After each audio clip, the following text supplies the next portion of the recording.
In the barren deserts of Yemen, where silence often reigned and the winds carried tales of the unseen, there lived a man whose name was whispered with reverence among the angels, though few knew him in his time. He walked no throne-lined corridors, wore no robe of silk or crown of gold, yet his heart bore the fragrance of sincerity that pierced the heavens. His name was Owais Qarni. From the very beginning, his story did not fit the patterns the world revered. He was not known for scholarly debates in the grand mosques of his day, nor for standing shoulder to shoulder with the companions of the Prophet in the battlefield or in gatherings of hadith. Instead, he lived quietly, humbly, nursing his mother, who was frail, blind, and in need of his care. The world often dismisses the invisible ones. But Owais was anything but ordinary. They say he burned with love for the Prophet Muhammad, a love so intense, so consuming, that even without ever laying eyes upon him, his heart was bound tighter than blood to the messenger. In the stillness of night, beneath the glowing stars, Owais would lift his hands and tremble. He would speak to the Prophet in solitude, tears wetting his cheeks, yearning with a pain only lovers of truth could understand. And in Medina, hundreds of miles away, the Prophet would speak of him. There will come to you a man from Yemen, whose name is Owais. He has never seen me, but he loves me. And I love him. The companions would look at each other in awe. Who was this man whose heart was known to the Prophet, despite never meeting him? The Prophet continued, when you find him, ask him to pray for you. Even Umar ibn al-Khattab and Ali ibn Abi Talib, among the greatest of men, were instructed to seek the du'a of this quiet soul. Yet Owais lived alone. His days were a rhythm of service and remembrance, feeding his mother, cleaning her wounds, and whispering dhikr under his breath. He longed, oh how he longed, to walk into Medina and gaze upon the noble face of the prophets. But he could not leave his mother. Every time he prepared to journey, she would fall ill. And every time he chose to stay, it would have broken a lesser man. But Owais found strength not in the applause of men, but in the gaze of the unseen, in the sight of Allah. His sacrifice became a fragrance that ascended to the skies, making the angels tremble and sing his name. One day, news reached Yemen. The Prophet Muhammad had passed from this world. Owais collapsed. The man he had never met, yet loved more than life itself, was gone. His eyes, always dry in front of his mother, wept like the desert after years of drought. He took his hands and struck them against his chest with such force. It is said that a faint fracture remained on his rib, like the mark of grief etched into his very bones. But he did not wail. He did not protest. He stood, gathered himself, and recited, Inna lillahi wa inna ilayhi raji'un. It was not long after that his mother passed away, too. Owais now had no ties left in Yemen. The pull in his heart that had been restrained for so long grew stronger. His feet, worn from years of humble service, turned toward the blessed city of Medina, not to meet the Prophet, for that hope had passed, but to breathe the same air, to stand where he had stood, and to pray where he had prayed. He arrived quietly, unnoticed. And at that time, Umar ibn al-Khattab, now the caliph of the Muslims, was searching for him. He would go out to the outskirts where the caravans arrived, calling out, Is there anyone here from the tribe of Murad? From the clan of Karen? The people looked at him strangely. Why would the mighty Emir al-Mu'minin be searching for a stranger from Yemen? Finally, a man said, Yes, there is a man who tends to the camels and keeps to himself. He eats little, speaks less, and prays often. His name is Owais. Umar and Ali rushed to him. They found a man of modest appearance, wrapped in a simple woolen cloak, his eyes lowered, his lips whispering praise of Allah. When they approached, he stood with the humility of a servant, not knowing who these men were. Are you Owais ibn Amir from Karen? He nodded. Did you have leprosy, from which you were cured except for a spot the size of a coin on your left shoulder? He looked surprised. Yes. Umar's eyes moistened. The messenger of Allah told us about you. He asked us to find you, and ask you to pray for us. Owais trembled. Me? Pray for you? His voice broke. I am no one. But Umar took his hands. You are someone in the heavens. And so, in the quiet of a desert wind, where no crowds gathered and no historians recorded the moment, the mighty Umar ibn al-Khattab and the noble Ali ibn Abi Talib stood with bowed heads, while Owais Qarni, the man who never met the Prophet, raised his hands and prayed. Yet even then, he did not stay. As quickly as he had arrived, he vanished, fleeing recognition, running from fame, guarding his sincerity like a treasure in the night. Some say he joined the army later, in the Battle of Nahawand. Not for glory, not for conquest, but for martyrdom. For the reunion his soul had long awaited. And somewhere, amidst the dust and clash of swords, Owais Qarni disappeared from this world, returning to the one he had never left in spirit. But his scent remains. It lingers in the hearts of those who search for truth not in titles or lineage, but in the quiet shadows where sincerity dwells. Owais Qarni became a legend not by seeking it, but by fleeing it, and the fragrance of his devotion lingers still, rising from dusty pages of forgotten texts, whispered in circles of remembrance, passed from heart to heart like a secret meant only for those who listen deeply. After the Battle of Nahawand, where many brave souls fell, there was no shrine, no engraved stone to mark his resting place. No crowds gathered to honor him, no poets sang his praises in grand palaces. But the heavens they knew, and the earth, which had borne his footsteps in silence, embraced his body with reverence. Some travelers, years later, spoke of a man who had no desire for the world, but radiated a presence that stilled even the most restless hearts. He would appear in remote villages, helping an orphan find shelter, whispering a word of hope to a grieving widow, praying in the darkest hours while the world slept. Then, before anyone could thank him or even know his name, he would disappear, like a wind sent on a divine errand. They said his eyes held the sorrow of 1,000 lifetimes and the peace of one who had seen the truth from the inside out. It was as if Allah had preserved him not for the eyes of the masses, but for the hearts of the seekers.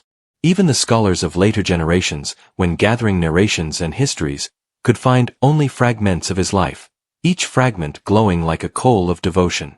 Some said he possessed a knowledge not taught in schools or transmitted in chains of narration, but born of deep presence, of being awake when others were spiritually asleep. That kind of knowledge, the Prophet once said, resides in the hearts of those whom Allah chooses. And Owais was chosen. There was once a young man, wandering through Kufa, who sought out the stories of the early Muslims. He had read of Owais and was captivated. How could someone so hidden be held in such high regard by the Prophet himself? He asked an old sheikh if he had ever met him. The sheikh nodded slowly. Only once. What was he like? The young man asked eagerly. The sheikh's eyes softened. He said almost nothing. I offered him bread. He took it and broke it in half, giving me the larger piece. Then he smiled in a way that made me feel seen, truly seen. As if he knew everything I had hidden even from myself, but loved me still. And then he walked away. That was the legacy of Owais. Not grand speeches or miracles witnessed in daylight, but the subtle shift in air when someone of immense nearness to Allah passes through your life. He taught no classes. He had no students. Yet his name was carved into the soul of Islamic tradition by the lips of the Prophet himself. Among the Tabi'in, the generation after the companions, his example became a silent flame. Not many could imitate him, but all were humbled by the thought of him. His story was a reminder that Allah sees beyond what the world rewards. That perhaps the most beloved are not those who stand in the front lines of fame, but those who are buried beneath the weight of their own sincerity, too modest to rise, too broken to boast. It is said that on the day of judgment, when people will be gathered and the prophets will lead their nations, and the martyrs will shine with their noble wounds, a small group will pass through the multitudes, heads bowed, eyes weeping. And someone will ask, who are they? And it will be said, these are the lovers of Allah, unknown on earth, famous in the heavens. And among them will walk Owais Qarni. There's a strange power in the unseen.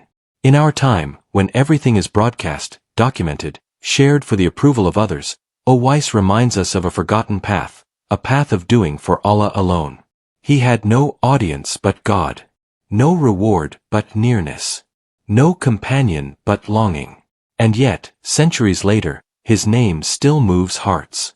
His legacy lives not in marble or manuscripts, but in moments. Moments when a believer chooses prayer in solitude over praise in public. When one serves their ailing parent not for gratitude but out of love. When someone lets go of a dream for the sake of a greater calling, not knowing that Allah is watching and that heaven records everything. Even now, somewhere in the quiet hearts of the Ummah, there are those who walk the path of Owais. They may not carry his name, but they carry his light. And that light cannot be hidden. It glows in the young woman waking for tahajjud when the world scrolls through its endless distractions. It glows in the man who deletes a post not for lack of likes, but for fear of insincerity. It glows in the mother rocking her child to sleep, whispering the names of Allah into the stillness of night, wondering if anyone sees her sacrifice. Someone does. Perhaps that's what made Owais who he was, not his distance from the world, but his nearness to the truth. He lived in a way that said, I see no one but you, O Allah. That gaze, fixed on the divine, is what elevated him above kings. And as the world races faster, louder, more desperate for attention, the story of Owais Qarni becomes even more vital. It is a breath in a world out of breath. A reminder that what you do when no one is watching might be the moment that writes your name in the book of those most beloved to the Most High. Because the book of the beloved is not written with ink, but with tears shed in the night, with hands that serve without seeking, and hearts that break for the sake of Allah and find him in the pieces. There was an old man who lived in a remote corner of Basra, known to the people only as a seller of herbs and dried leaves. He was stooped with age, quiet in his dealings, and often seen praying long after the call to prayer had ended and the mosques had emptied. Few paid him attention, and fewer still knew his past. But one day, as a respected scholar passed through the marketplace, he saw this man and froze. His eyes widened, and tears began to fall. You, the scholar whispered, you are one of those who were taught by Owais Qarni. The old man smiled gently. I once sat in his silence. And then he said nothing more. That was the way of Owais's legacy. Whispered, not shouted. Carried like a secret flame passed hand to hand by those who sought the face of Allah more than the applause of his creation. The world loves to build monuments to its heroes, but Allah builds his monuments in the hearts of the sincere. After Owais vanished from the known lands, legends emerged, not the kind crafted for entertainment, but stories passed with trembling reverence. One shepherd claimed he found a man weeping beneath a tree, his voice shaking as he asked Allah to forgive the entire Ummah, and to place all their burdens on his shoulders if it meant they could be saved. The shepherd approached, but the man had already disappeared, leaving behind only a small patch of earth damp with tears and scented faintly with musk. Another time, during a fierce drought that had paralyzed an entire village, a stranger entered late at night, covered in dust, speaking to no one. He prayed alone in the outskirts, under the open sky, and left before dawn. That very morning, rain fell, gentle and life-giving. The elders swore they had seen a man wrapped in wool, his eyes glowing with the sorrow of those who love Allah beyond reason. No one ever saw him again. Years later, the great ascetic Hassan al-Basri, when asked about the highest rank of worshippers, said, There are those who live unknown on earth, but if they raise their hands to the heavens, Allah swears by his might to grant their plea before it touches their lips. These are the heirs of Owais. Owais had become more than a name. He had become a mirror, a sign for every soul that longed to be close to Allah but felt unseen by the world. For the lonely, he was proof that solitude can be sacred. For the poor, he was a reminder that poverty means nothing before the riches of sincerity.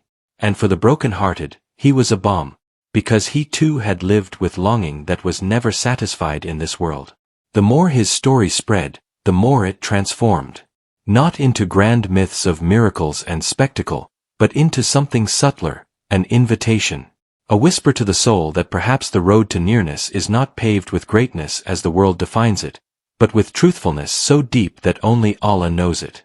Some say the Prophet once described the people of true devotion as those with disheveled hair, dust-covered faces, and worn garments, people whom no one pays heed to, yet if they swear by Allah, He fulfills their oath. When asked who these people were, the the Prophet is said to have smiled and replied, "One of them is Owais."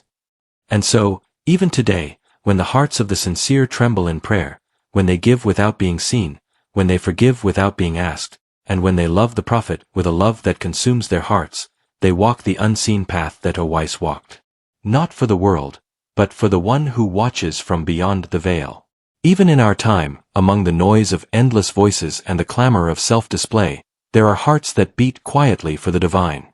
They are not the ones on stages, nor the ones with the loudest tongues. They are those who feel the weight of the Ummah in their bones, who spend their nights in silent conversations with the Lord of Mercy, and whose actions are hidden like seeds planted in the depths of the earth, only to bloom in the gardens of the hereafter. They carry within them a deep pain, but also a strange peace, the kind that cannot be explained, only lived. It is the peace of surrender, of knowing that being unknown in this life is sometimes the price of being beloved in the next. And perhaps that is why Owais Qarni was spoken of by the Prophet, not for his deeds in the public eye, but for his unwavering love, his service to his mother, his patience, and his utter annihilation of self in the love of Allah. He was not just a man. He was a lesson, etched into time for every soul that ever felt left out, forgotten, or unseen. Owais was never forgotten. He was seen by the one who sees all, remembered by the Prophet who never met him, honored by the companions who searched for his du'a, and loved by generations who would never know the sound of his voice, but would carry the echo of his heart. And so the journey continues, like an underground river that winds through centuries, nourishing the roots of those trees that bear fruit silently. The echo of his heart, quiet yet unmistakable, resonates with the souls who live for what lies beyond the veil of this world. They are the ones who are not distracted by glitter or status, who live in the remembrance of Allah as if the world around them were only a shadow. One such soul was a boy who grew up in the outskirts of Damascus, many years after the companions had passed, in a time when the stories of the righteous were more precious than gold. He heard of Owais Qarni from a traveling scholar, an old man whose beard was white like winter clouds and whose voice trembled with awe every time he mentioned the name. The boy listened not just with his ears, but with the yearning of someone who had long felt invisible in the world of men, but who suddenly realized that being unseen might be a doorway to being seen by Allah. That story became a seed in his heart.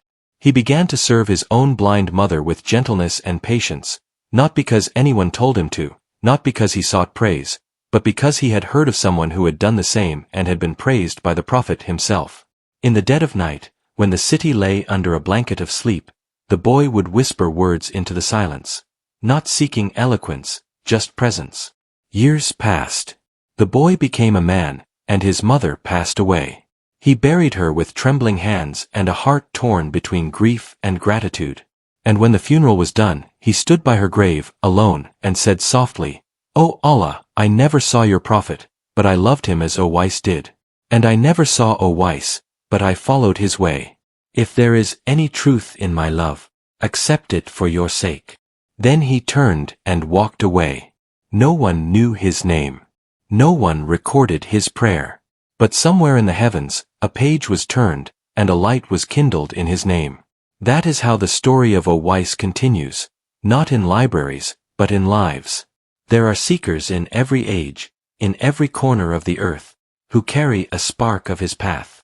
You find them walking alone after the far prayer, their lips moving silently. You see them in hospitals, feeding patients whose families have forgotten them. You hear their due as behind closed doors, made not for themselves but for the forgiveness of others. They weep not from weakness, but from love, an unbearable love that refuses to be expressed except through sacrifice. Owais was the embodiment of a heart stripped of everything but Allah. He had no wealth to give, no companions to defend him, no lineage to boast of, and yet his name reached the blessed tongue of the Prophet himself. What honor could be greater? It was as if Allah himself was showing the world, here is what I love. Not status, not fame, but sincerity. And how rare sincerity is. It cannot be inherited. It cannot be bought. It is carved into the soul through pain, silence, patience, and devotion. It is what makes a man give up his deepest desire, to see the Prophet in his lifetime, not because he stopped loving, but because he loved his mother more, for the sake of the one who commanded it. There is a deep mystery in such a heart. One that chooses duty over desire, service over sight, and Allah over everything. And in that mystery lies the secret of acceptance. Owais never heard the Prophet say his name. He never saw the companions searching for him. He never stood in the gatherings where his praises were spoken. And yet, he acted as if he knew that Allah's gaze never misses a servant. He believed that the unseen witness of the Most Merciful was worth more than the applause of all mankind. This is what continues to inspire even now. In crowded cities and empty deserts, in tall buildings and humble homes, someone hears his story and is transformed. A man puts down his phone and picks up the Quran. A woman wipes the tears of a child not her own. A teenager prays in a dark room, whispering a name no one around them understands. Owais, they say softly, let me be like you. And though the world doesn't know it, a light is passed. It burns in the hearts of the anonymous, the janitor who fasts in secret, the refugee who gives from what little he has, the prisoner who repents and becomes a hafiz, the widow who wakes before dawn to pray for an ummah that never knew her name. In each of them, Owais lives again. Not in body but in spirit. In silence. In surrender. And in that unbroken chain of sincerity, his path continues. Not straight like a road, but winding like a river that knows where it's going even if no one else sees its course. A path that leads not to a city of stone, but to a garden eternal, where the unseen will be seen, the unknown will be known, and the hearts that broke for the sake of Allah will be mended forever. The wind still carries his name, quietly, over mountains and oceans. The angels still speak of him in gatherings where no human voice reaches. And the heavens still open when those who walk his path raise their hands, trembling with hope, certain only of one thing, that to be seen by Allah is enough. And so, the story of Owais Qarni does not end, it ascends. It rises beyond history, beyond narration, beyond the bounds of time and place, carried on the wings of sincerity to the throne of the one who sees what lies hidden in the hearts. His name, whispered by the Prophet with tenderness and awe, did not vanish into the past. It echoed through the souls of saints, scholars and seekers, illuminating their journeys with a light that no eye can see but every heart can feel. Imagine, for a moment, the final day, the day when secrets will be laid bare, when kings and paupers will stand side by side, when every soul will tremble in hope and fear. The martyrs will rise with their shining wounds, the scholars with their rivers of knowledge, the companions with their closeness to the Prophet. And then, from among the unknowns, from the ranks of those whose names were never written in books, will come a man wrapped in humility, his head bowed, his lips murmuring the name of his Lord. And the angels will part. The Prophet will rise with a smile radiant like the sun, and he will say, "My brother, Owais has come." The world may never have seen him, but the heavens knew him well. He who never met the Prophet in life will now walk hand in hand with him in the gardens of eternal joy. He who chose his ailing mother over the greatest companionship ever offered to a believer will now be in the company of all the prophets, all the angels, all the righteous, without regret, without sadness, without sorrow. And what of the ones who follow his path? Those who serve in silence, who love without recognition, who give without record, who fast behind closed doors, who pray when the world sleeps, they too are walking toward that gathering. They are the quiet ones whose names we may never know, whose stories we may never hear, yet whose lives are luminous in the sight of Allah. They are mothers who wipe their children's tears while whispering "do" as no one hears. They are fathers who work 2 jobs, never complaining, trusting only in divine provision. They are youth who lower their gaze, who battle desires in silence, who cry into their pillows asking for guidance. They are workers, widows, wanderers, none of them famous, but all of them known. Owais Qarni is not just a man. He is a standard, a reminder, a proof that the most beautiful souls are sometimes hidden under rags, not robes. That you can be closer to Allah than kings and scholars without anyone else even knowing your name. That you don't need followers, status, or praise to be beloved to the one who made you. Think of that. In an age where we are told we must be seen to be significant, where every action is recorded, filtered, broadcast, here stands the towering figure of Owais, a man unseen by the world but chosen by the messenger of Allah. A man who never heard a word of flattery, but was honored in the heavens. A man whose solitude became a sanctuary, whose silence became his speech, and whose love became his legacy.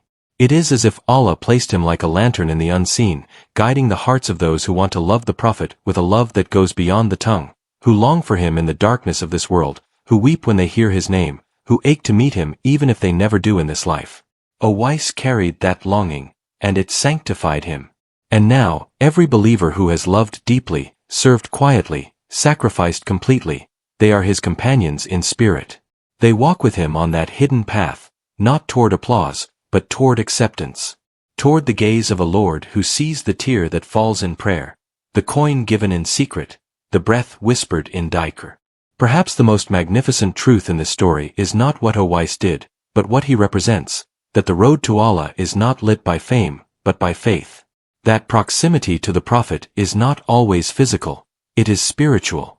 That the highest rank in the sight of Allah might belong not to the loudest voice, but to the softest heart.